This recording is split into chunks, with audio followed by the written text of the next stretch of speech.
Angkatan bersenjata Rusia merilis rekaman memperlihatkan aksi tanknya saat melaju cepat dan menembaki pos-pos militer Ukraina di garis depan. Rekamannya beredar di Telegram pada Kamis 2 Mei 2024. Tampak tank dikerahkan oleh pasukan Rusia dan meluncurkan tembakan non-stop. Selain pos militer Ukraina, senjata dan peralatan tempur yang diparkir juga menjadi sasaran.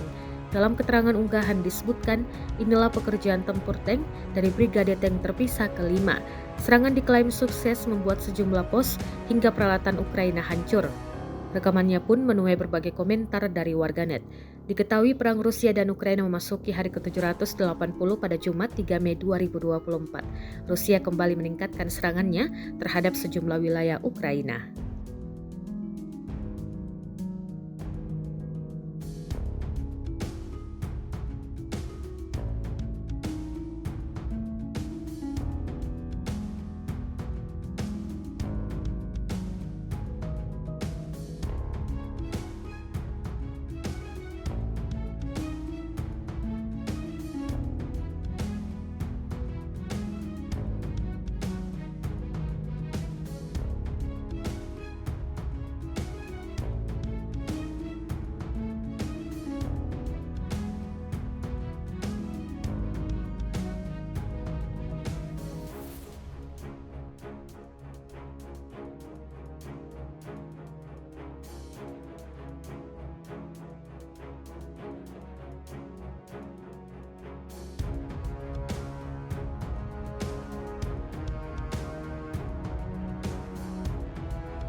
Download Tribun X sekarang, menghadirkan lokal menjadi Indonesia.